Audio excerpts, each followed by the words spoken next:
नमस्कार, स्वागत है आपका। मैं हूं आपके साथ ममता तिवारी। बुलेटिन की शुरुआत करेंगे सुपरफास्ट 100 के साथ। सीमा पर अपनी हरकतों से बाज नहीं आ रहा है चीन। पूर्वी लद्दाख पर भारत चीन सीमा पर बीती रात चीन ने की गोलीबारी। चीनी सैनिकों ने भारतीय सुरक्षा बलों के ठिकानों पर की फायरिंग। 1975 के बाद पहली बार ऐसा हुआ है जब चीन और भारत की सीमा पर गोली चली है। धोखेबाज चीन की बड़ी साजिश नाकाम। सीमा पर भारतीय सेना ने चीन को मुंहतोड़ जवाब दिया। फायरिंग के बाद लाइन ऑफ एक्चुअल कंट्रोल पर हालात तनावपूर्ण बने हुए हैं। लद्दाख में रेसी पर भारतीय सेना ने कई अहम चोटियों पर अपनी तैनाती बढ़ा दी है। चीनी सेना की वेस्टर्न कमांड का भारत पर आरोप है। कहा, भारतीय सेना ने गश्त कर रही चीनी सैनिकों की टुकड़ी पर फायरिंग की है। इसके जवाब में चीनी सेना ने भी जवाबी कार्रवाई की है। एससीओ की बैठक में शामिल होने के लिए आज से 4 दिवसीय रूस दौरे पर विदेश मंत्री एस जयशंकर चीन के विदेश मंत्री से कर सकते हैं मुलाकात। विदेश मंत्री ने पूर्वी लद्दाख के हालात को बहुत गंभीर करार दिया और कहा कि ऐसे हालात में दोनों पक्षों के बीच राजनीतिक स्तर पर गहन विचार विमर्श की जरूरत है। एलएसी पर तनाव के बीच बीजेपी सांसद सुब्रमण्यम स्वामी ने चीन से बातचीत पर सवाल उठाए हैं। उन्होंने कहा कि चीन से विदेश नीति पर कोई विवाद सुलझाने की जरूरत नहीं। रिया चक्रवर्ती ने सुशांत की बहन प्रियंका और मीतू के खिलाफ बांद्रा पुलिस स्टेशन पर दर्ज एफआईआर। दोनों बहनों पर सुशांत को सुसाइड के उकसाने का आरोप लगा है। सुशांत के पिता के वकील विकास सिंह ने रिया के एफआईआर पर सवाल उठाए हैं। कहा, मुंबई पुलिस को नहीं जांच का अधिकार। रिया की एफआईआर पर सुशांत की बहन श्वेता सिंह कीर्ति ने ट्वीट किया है और श्वेता सिंह ने ट्वीट कर लिखा है कि कोई भी चीज हमें तोड़ने वाली नहीं है। एक झूठी एफआईआर तो बिल्कुल भी नहीं। ड्रग्स मामले में रिया से एनसीबी की पूछताछ जारी है। सोमवार को रिया से 8 घंटे तक सवाल जवाब हुए। शिवसेना के आईटी सेल ने अभिनेत्री कंगना रनौत के खिलाफ पीओके वाले बयान पर शिकायत दर्ज कराई है। कंगना को मिली वायु सुरक्षा के बाद शिवसेना के विधायक ने केंद्र सरकार पर हमला बोलते हुए कहा कि केंद्र सरकार तो दाऊद इब्राहिम को भी महाराष्ट्र सरकार से बचाने के लिए सुरक्षा दे देगी। शिवसेना विधायक ने केंद्र सरकार पर भेदभाव का आरोप लगाते हुए कहा कि उन्हें मुंबई पुलिस पर विश्वास नहीं है। कांग्रेस नेता राहुल गांधी ने एक बार फिर मोदी सरकार पर निशाना साधा है। राहुल ने ट्वीट कर कहा कि मोदी जी सरकारी कंपनी बेचो मुहिम चला रहे हैं। बसपा अध्यक्ष मायावती ने यूपी सरकार पर हमला बोला है। मायावती ने कहा कि प्रदेश में हत्या की वारदात कानून व्यवस्था की पोल खोल रही है। मायावती ने मांग की है कि सरकार कानून को हाथ में लेने वाले के विरुद्ध सख्त कार्रवाई करे और पीड़ितों को न्याय दे और उसके लिए आर्थिक मदद भी जरूर दे। अयोध्या में रामलला के मंदिर की नींव की खुदाई आज से शुरू हो गई है। श्रीराम जन्मभूमि तीर्थ श्रेष्ठ न्यास के मुताबिक भवन निर्माण समिति के अध्यक्ष नृपेंद्र मिश्रा भी इस अवसर पर अयोध्या में जन्मभूमि परिसर में मौजूद हैं। आम आदमी पार्टी ने दावा किया है कि लखीमपुर खीरी से लौटते समय पार्टी के वरिष्ठ नेता संजय सिंह को पुलिस ने कुछ घंटों के लिए हिरासत में लिया। बॉलीवुड एक्ट्रेस कंगना रनौत के ऑफिस को बीएमसी ने सील कर दिया है। बीएमसी ने कहा कि कंगना का ऑफिस बीएमसी को दिए गए नक्शे के मुताबिक नहीं है। कंगना रनौत के ऑफिस पर बीएमसी ने नोटिस लगा दिया है। बीएमसी का कहना है कि कंगना ने ऑफिस का अवैध निर्माण किया है। करणी सेना ने कंगना रनौत का समर्थन किया है। करणी सेना ने मुंबई में कंगना को सुरक्षा देने की बात कही। बीजेपी के वरिष्ठ नेता सुब्रमण्यम स्वामी ने अपनी पार्टी के आईटी सेल पर गंभीर आरोप लगाए हैं। स्वामी ने आरोप लगाया कि बीजेपी आईटी सेल उनके खिलाफ कैंपेन चला रही है। सुब्रमण्यम स्वामी ने कहा है कि आईटी सेल की ओर से उन पर सोशल मीडिया पर लगातार व्यक्तिगत हमले हो रहे हैं। समाजवादी पार्टी के कार्यालय प्रभारी श्रीराम सिंह यादव का कोरोना से निधन हो गया। हिमाचल विधानसभा के मानसून सत्र से पहले ही दिन खूब हंगामे हुआ है और नेता प्रतिपक्ष मुकेश अग्निहोत्री की अगुवाई में विपक्ष ने कोरोना, महंगाई, भ्रष्टाचार, अफसरों की मनमानी पर सरकार को घेरा। भाजपा ने आगामी विधानसभा चुनाव को स्थगित करने की मांग करते हुए सुप्रीम कोर्ट में याचिका दायर की है। याचिका में कोरोना वायरस महामारी और बाढ़ की गंभीर स्थिति का हवाला देते हुए सुप्रीम कोर्ट से चुनाव आयोग को बिहार चुनाव टालने का निर्देशन देने की मांग की है। कांग्रेस प्रवक्ता रणदीप सुरजेवाला ने बीजेपी पर हमला बोला। उन्होंने कहा कि अभिनेत्री कंगना रनौत बीजेपी के इशारे पर काम कर रही है। ताजनगरी के लिए बड़ी खुशखबरी है। 21 सितंबर से ताजमहल और आगरा किले की पर्यटकों के लिए खोला जाएगा, जिलाधिकारी ने आदेश जारी किए। दिल्ली कैबिनेट ने 14 सितंबर को विधानसभा का एक दिन का विशेष सत्र बुलाने का फैसला किया है। उन्नाव रेप केस की जांच कर रही सीबीआई ने तत्कालीन डीएम समेत 2 आईपीएस और 1 पीपीएस को दोषी मानते हुए उनके खिलाफ कार्रवाई की सिफारिश की है। देश में जारी है कोरोना का कहर। 24 घंटे में 75,809 नए मामले सामने आए हैं। 43 लाख के करीब कोरोना के मरीज की तादाद पहुंची है। कोरोना वायरस के संक्रमण से ठीक हो चुके लोगों का आंकड़ा भी बढ़कर 33 लाख के पार हो गया है। देश में संक्रमण से मरने वालों का आंकड़ा 75,000 के पार हो चुका है। पिछले 24 घंटे के अंदर 1,131 मरीजों ने जान गंवाई है। उत्तराखंड में कोरोना संक्रमण लगातार बढ़ता ही जा रहा है। बीते 24 घंटे में कोरोना के 807 नए मामले सामने आए हैं। उत्तराखंड सचिवालय में कोरोना के 4 नए केस मिलने से हड़कंप मच गया है। सचिवालय के 4 महत्वपूर्ण अनुभाग सील कर दी गई हैं। देश में लगातार बढ़ रहे कोरोना के मामलों पर कांग्रेस ने बयान दिया है। कांग्रेस ने दावा किया है कि 30 सितंबर तक संक्रमित लोगों की संख्या 1.40 करोड़ हो सकती है। मौसम विज्ञान विभाग ने हरियाणा, चंडीगढ़, दिल्ली, मध्य प्रदेश, कर्नाटक, केरल, तमिलनाडु और पुडुचेरी में अगले 12 घंटे में बारिश होने की आशंका जताई है। लखनऊ में परिवहन निगम की बस बेकाबू होकर क्लिनिक में जा घुसी। वही गनीमत रही कि इस हादसे में किसी के हताहत होने की कोई सूचना नहीं मिली। अनूपपुर में सीएम शिवराज सिंह चौहान ने 302.17 करोड़ लागत के विकास कार्यों का भूमि पूजन और लोकार्पण किया। भाटापारा में पुलिस ने 4 लोगों को गिरफ्तार कर लिया है। पुलिस ने बताया कि चोरों ने 6 विभिन्न जगहों में चोरी की थी। पीलीभीत में सड़क पर मगरमच्छ को टहलते देखकर हड़कंप मच गया। वन विभाग ने ग्रामीणों की मदद से मगरमच्छ का रेस्क्यू किया।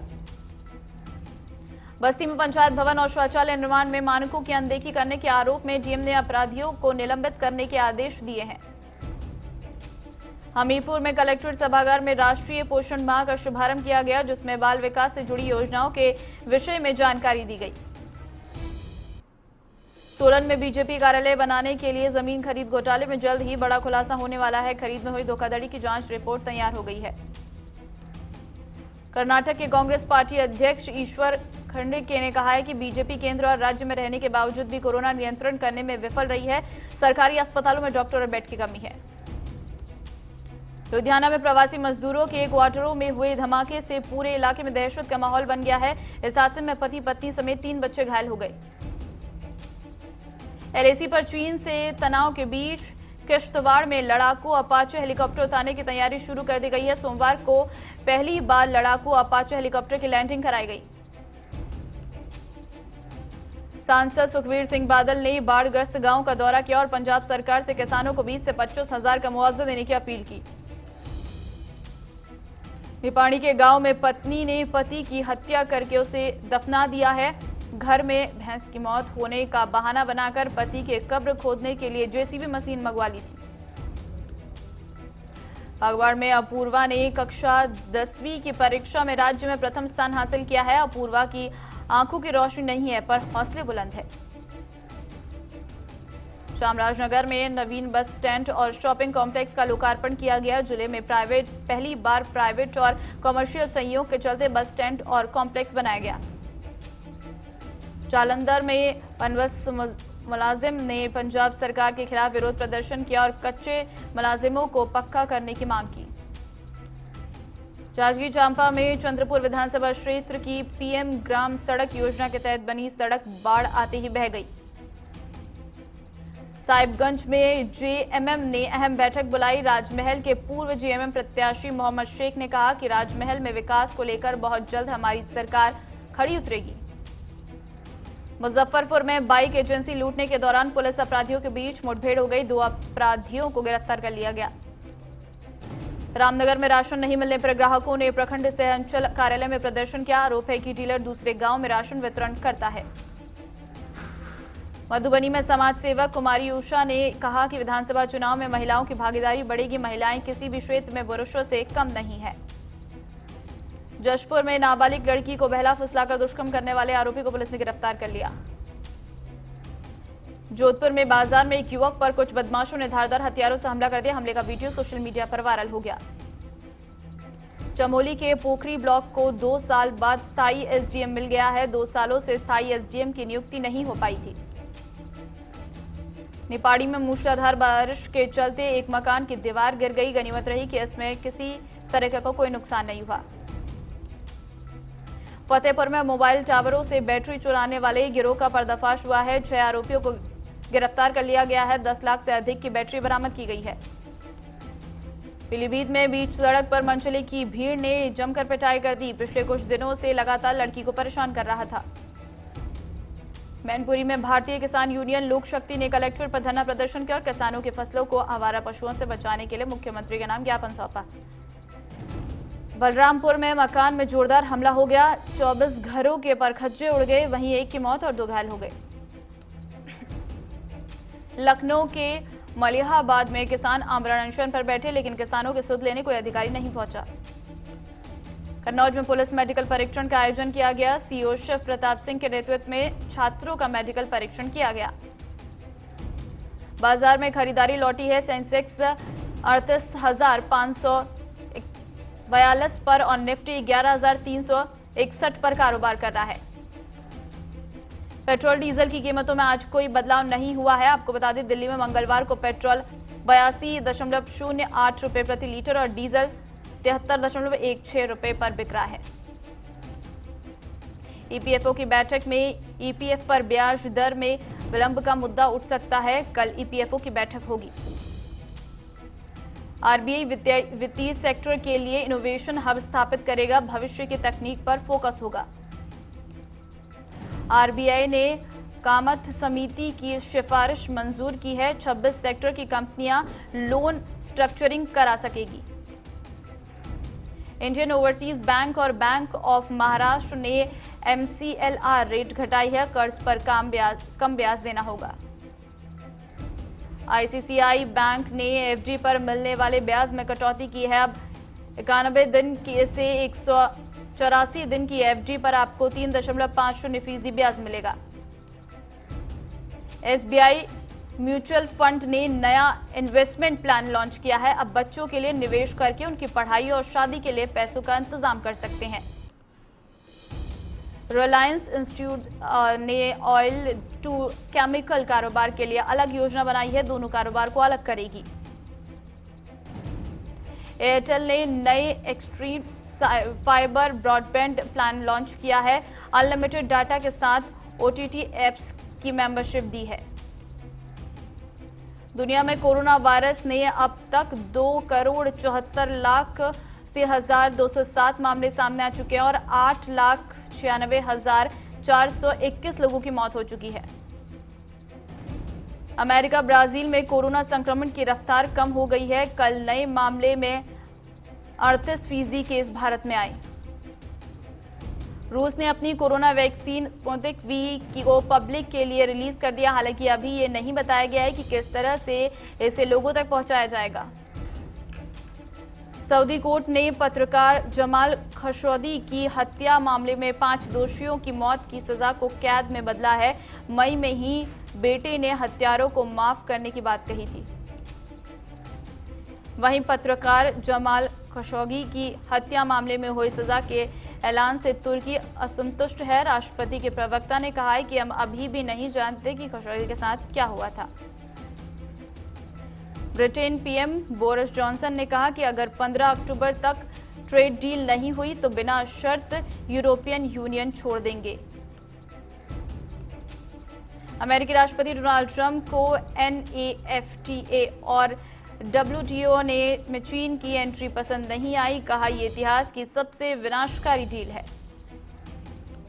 अमेरिका में राष्ट्रपति चुनाव से करीब 2 महीने पहले ट्रंप के विरुद्ध फांसीवाद खारिज करो अभियान चलाया गया। इस अभियान के तहत कई जगह प्रदर्शन शुरू किए गए हैं। 6 महीने से समुद्र में फंसे रोहिंग्या इंडोनेशिया पहुंचे। करीब 300 शरणार्थियों में अधिकतर महिलाएं और बच्चे शामिल हैं। नेपाल में कोरोना केस बढ़ने के कारण मच्छिंद्रनाथ यात्रा में बड़ा उत्साह नहीं मनाया जा रहा है। आपको बता दें, ये नेपाल में सबसे बड़ी यात्रा होती है। दीपिका पादुकोण जल्द ही फिल्म की शूटिंग शुरू करेगी। दीपिका शकुन बत्रा की अगली फिल्म की शूटिंग शुरू करने के लिए गोवा रवाना होने वाली है। आमिर खान के भाई फैजल खान ने करण जौहर पर आरोप लगाया है। फैजल खान ने कहा कि उन्होंने पार्टी में मेरी बेइज्जती की थी।